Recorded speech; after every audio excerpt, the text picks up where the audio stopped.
কোরবানির গোশত 3 ভাগ করার নাকি নিয়ম নেই, কিভাবে বন্টন করা সবচেয়ে উত্তম? কোরবানির গোশত 3 ভাগ করার নিয়ম নেই, এই কথা ইদানিং খুব বেশি চাউর হচ্ছে। কে বলেছে কোরবানির গোশত 3 ভাগ করার নিয়ম নেই?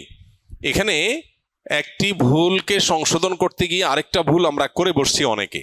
আর সেটি হলো, কোরবানির গোশত এ সম্পর্কে আল্লাহ রাব্বুল আলামিন কোরআনে হাকিমে বলেছেন, ফাকুলু মিনহা ওয়া আত'ইমু আল কানিআ ওয়াল মু'তাররা। কোরবানি গোশত নিজেরা খাবে এবং সেই সাথে নিজের আত্মীয় স্বজন, প্রতিবেশী, বন্ধু বান্ধব, আপনজন তাদেরকে খাওয়াবে। আরেক ভাগ গরিব দুঃখী অভাবী মানুষদেরকে দিবে, অর্থাৎ 3 ভাগে ভাগ করবে। এটা মুস্তাহাব, ভালো। যে জিনিসটা আমাদের সমাজের সংশোধনযোগ্য সেটা হলো, সমাজের ভাগ নামে কোনো পশু থেকে থোক গোশত তুলে রেখে 1/3 গোশত সরিয়ে রেখে মোড়ল মাতবররা তাদের মতো করে তারা বন্টন করেন। এটা একদিক থেকে তো ভালো দেখা যায় যে সামাজিকভাবে উদ্যোগ নিয়ে যদি বন্টন করা হয় সব গরিবরা সমান হারে পাবে, উপযুক্ত মানুষদের ঘরে ঘরে পৌঁছে যাবে, এটা ভালো। এটা আসলেই ভালো তখন যদি শরিকদের কারোর কোনো আপত্তি না থাকে। সবাই যদি বলে হ্যাঁ ঠিক আছে, এটা খুব সুন্দর পদ্ধতি, আমাদের সবার কোনো দায় দাবি নাই, সবার তরফ থেকে একটা গরুতে 7 ভাগে কোরবানি দেওয়া যায়, 7 ভাগ থেকে বা যে কয় ভাগে আছে সবার তরফ থেকে টোটাল গোশতের 3 ভাগের 1 ভাগ রেখে এলাকাতে দায়িত্বশীল যারা আছেন, মুরব্বী যারা আছেন, গণ্যমান্য যারা আছেন, তাদের অধীনে ওলামা ইকরাম, ইমাম সাহেবদের মাধ্যমে পুরো এলাকাতে গরিবদের মধ্যে বন্টন করা হোক, আমাদের আপত্তি নেই। কারো যদি আপত্তি না থাকে কোনো অসুবিধা নেই, এটা ঠিক আছে। যেহেতু এই জাতীয় ক্ষেত্রে একজন মানুষ তার নিজস্ব কোনো আত্মীয় আছে, গরিব আছে দূরে, তাকে একটু বেশি করে দিবে বা তার মতো করে সে একটু বন্টন করবে, এই বিষয়গুলোর সুযোগ যেহেতু থাকে না ওই সমাজের ভাগ আলাদা করে তুলে ফেলার কারণে, এই বিষয়টা যদি কোনো শরিকদের কারোর আপত্তি থাকে তাহলে এটা উচিত না, তাহলে সেক্ষেত্রে তার হক নষ্ট হবে। কারণ কারোর কোরবানি গোশত তিনি কি করবেন না করবেন, তাছাড়া 3 ভাগ করার যেহেতু ফরজ না, ওয়াজিব না, আবশ্যক না, অতএব আপনি জোর করে তার কাছ থেকে নিবেন না, এটা হলো মূল বিষয়। অতএব খোলাসা কথা হলো, এই 3 ভাগের 1 ভাগ সমাজের ভাগ যেটা উত্তোলন করা হয়, এটা উত্তোলন করে যদি গরিবদেরকে পৌঁছানো হয়, আর যাদের কোরবানি তাদের যদি এটা নিয়ে কোনো আপত্তি না থাকে তাহলে কোনো অসুবিধা নাই, আদায় হয়ে যাবে সবার কোরবানি, এবং এটা কোনো গুনাহের বিষয় না, বরং সওয়াবের বিষয়। আর যদি কারোর আপত্তি আছে বলে মনে হয় তাহলে সেক্ষেত্রে এটা না করে তাকে স্বাধীনতা দেওয়া উচিত। তিনি 3 ভাগ করবেন না, একটু কম বেশ করবেন, শরীয়ত যেহেতু তাকে বাধ্যতামূলক করে নাই, অতএব সেটা তার উপর ছেড়ে দেওয়া উচিত। কিন্তু 3 ভাগ করে কিছুটা নিজে খাওয়া, কিছুটা আত্মীয় স্বজন, কিছুটা গরিব দুঃখীকে দেওয়া, এটা মুস্তাহাব, এটা ভালো, এটা করা উচিত।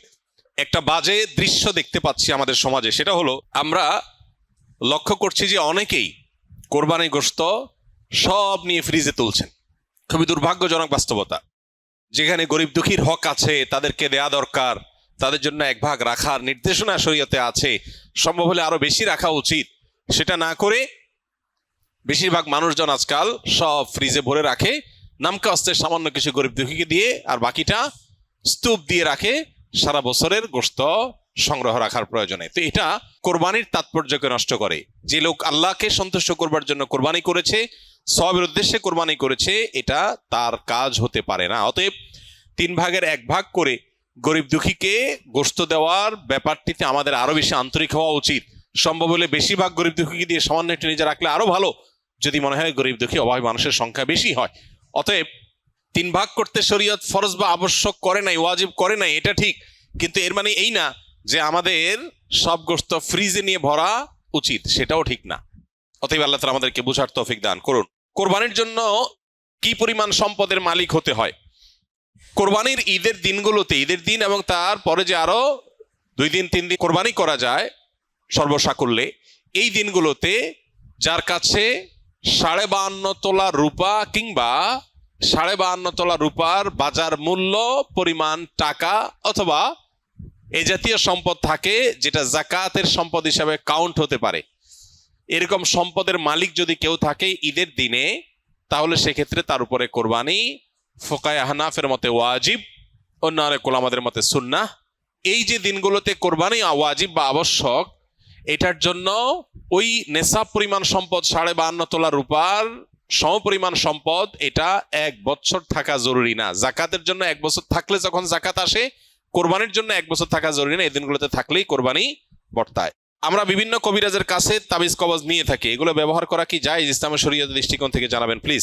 প্রথম কথা হলো যে নবী করিম সাল্লাল্লাহু আলাইহি সাল্লামের এক্ষেত্রে চিকিৎসার পদ্ধতি ছিল হলো ঝাড়ফুঁক, তিনি ঝাড়ফুঁক দিতেন। অতএব ঝাড়ফুঁক দেওয়ার এই আমলটা আমাদের করা দরকার এবং এই অভ্যাসটা বাড়ানো দরকার। সাহাবীদের মধ্যে কেউ কেউ সূরা ফাতিহা লিখে ঝুলিয়ে রেখেছেন, এটি সাব্যস্ত হয়। এই জন্য অনেক উলামা ইকরাম বলেন শেফার নিয়তে বিশেষ করে বাচ্চারা যারা পড়তে পারে না, এদেরকে যদি কোরআনের কোনো আয়াত, হাদিসে বর্ণিত কোনো দোয়া লিখে ঝুলিয়ে দেওয়া হয় সেটা জায়েজ আছে। বাকি হাদিসে যে মান আল্লাকা তামিমাতান ফাকাদ আশরাকা রয়েছে, যে ব্যক্তি তামিমা ঝুলালো, মাদুলি ঝুলালো, সে শিরক করলো। এখানে এই শ্রেণীর উলামা ইকরামের মত হলো এই হাদিসের দ্বারায় বিভিন্ন প্রতিমাদের নামে যে তামিমা ঝোলানো হতো বা তামিমাকে আলাদা কোনো প্রভাবশালী মনে করে তামিমা বা মাদুলি ঝুলানো হতো, সেটার কথা বলা হয়েছে। যদি কেউ কোরআনে কারীমের আয়াত পড়ে ঝাড়ফুঁক দেয়, সেটা হবে সরাসরি সুন্নাহ। নবী করিম সাল্লাল্লাহু আলাইহি সাল্লাম কখনো তাবিজ দেন নাই, ব্যবহারও করেন নাই, দিতে বলেনও নাই। তবে তিনি যেটা করেছেন সেটা হলো কি, পানি বা তেল বা শরীরে বিভিন্ন বস্তুতে দোয়া পড়ে, দুরূদ পড়ে, কালাম পড়ে আল্লাহর ফু দিয়েছেন, এটাকে ঝাড়ফুঁক বলা হয়। এটা হলো সুন্নাহ। আর বাকি কোরআনে কারীমের আয়াত এবং কোরআন হাদিস বর্ণিত দোয়া দিয়ে যদি শুধুমাত্র তাবিজ ঝুলানো হয়, যারা পড়তে পারে না, অসুবিধা হয়, তাহলে সেক্ষেত্রে এটাকে ওলামা ইকরাম জায়েজ বলেছেন। অনেক ওলামা ইকরাম জেনারেলি সব ধরনের তামিমাকেই নাজায়েজ বা নিষেধ বলেন। তবে নিরাপদ হলো সুন্নাতে থাকা, অর্থাৎ ঝাড়ফুঁকের মধ্যেই থাকা। বাকি তাবিজ কবজে আজকাল দেখা যায় বিভিন্ন নাম্বার লেখা, নাম লেখা, শয়তান টয়তান ইত্যাদি লেখা, এগুলো নাজায়েজের ব্যাপারে কারোর কোনো দ্বিমত বা ভিন্নমত থাকার কোনো কারণ নাই। অনেকে অনেক বিভিন্ন রকমের ওই যে কাঠের গুড়ি, চামড়া ইত্যাদি কেটে ঝুলায় রাখে, এটা লাগালে উপকৃত হবে এরকম একটা বিশ্বাস থাকে। এটা বৈজ্ঞানিকভাবে বা অভিজ্ঞতা দ্বারাও প্রমাণিত না, আবার কোরআন হাদিসের আলোকেও প্রমাণিত না। বিধায় এই বিষয়গুলো সন্দেহাতীতভাবে কুসংস্কার। আবু বকর সিদ্দিক লিখেছেন, ইউটিউব, মেটা ও সোশ্যাল মিডিয়া থেকে বিজ্ঞাপনের মাধ্যমে টাকা ইনকাম করা কি হালাল হবে? এ বিষয়ে আমরা বহুবার উত্তর দিয়েছি। যারা এখানে প্রশ্ন করেন, স্কিলের ভাইরা বিশেষ করে, মেহরবানি করে আগে দেখবেন এ বিষয়ে আগে কোনো উত্তর আছে কিনা, থাকলে সেটা দেখে নেবেন, অযথা এখানে সেটাকে যেন রিপিট করা না লাগে। সোশ্যাল মিডিয়াতে অ্যাডসেন্সের মাধ্যমে এভাবে উপার্জন করা জায়েজ নাই। বিশেষ করে আপনারা অনেকেই কন্টেন্ট ক্রিয়েশন কোর্সে আছেন, যারা হয়তো ভবিষ্যতে উপার্জনের একটা পথ হিসাবে এদিকে যেতে পারেন। এটাকে কোনো ওলামা ইকরামই জায়েজ বলেন না। বিকজ প্রথমত আপনার চ্যানেলে বা পেজে আপনি যখন মনিটাইজেশন করবেন, তখন যে অ্যাডগুলো আসবে এগুলো আপনার সবগুলো আপনার নিয়ন্ত্রণে না। কিছু ক্যাটাগরি আপনি ফিক্স করতে পারবেন, বাকি সবগুলো আপনার নিয়ন্ত্রণে না। ফলে এখানে মিউজিক থাকতে পারে, হারাম কোনো প্রোডাক্টের অ্যাডভার্টাইজমেন্ট হতে পারে, এখানে হারাম কিছু থাকতে পারে যেটা শরীয়ত অ্যালাউ করে না, সেটা আপনার চ্যানেলে অ্যাড চালিয়ে আপনি টাকা উপার্জন করছেন, যেটা সুস্পষ্টভাবে গুনাহ। অর্থাৎ একটা হারাম জিনিসের প্রচার করে আপনি টাকা নিচ্ছেন, বা একটা হারাম অ্যাডভার্টাইজ দেখায় মানুষকে গুনাহগার বানায় আপনি টাকা নিচ্ছেন, তো এটা তো জায়েজ হবে না। এখন প্রশ্ন হলো, আজকাল এই সমস্ত সোশ্যাল মিডিয়াতে বাধ্যতামূলক আপনার অ্যাড চালানো হয়। আপনি অ্যাডসেন্স, আপনি মনিটাইজেশন অন করেন বা না করেন, তারা অ্যাড দেখাবে। এটা যদি হয়, তাহলে সেক্ষেত্রে আমরা বলি, যদি এরকম হয় তাহলে সেক্ষেত্রে যে টাকাটা আসবে সে টাকাটা আবার বুস্ট ইত্যাদি করে যেভাবে আসলো সেভাবে খরচ হয়ে গেল, নিজে ভোগ করলেন না। অর্থাৎ যারা দিল তাদের কাছে চলে গেল, অ্যাডটা দেখানোটা আপনার নিয়ন্ত্রণে নাই, তারা ইচ্ছাকৃত বা জোরপূর্বক দেখাচ্ছে, তাদের ব্যাপার এটা। আস-সুন্নাহ ফাউন্ডেশন, উম্মার স্বার্থে সুন্নাহর সাথে।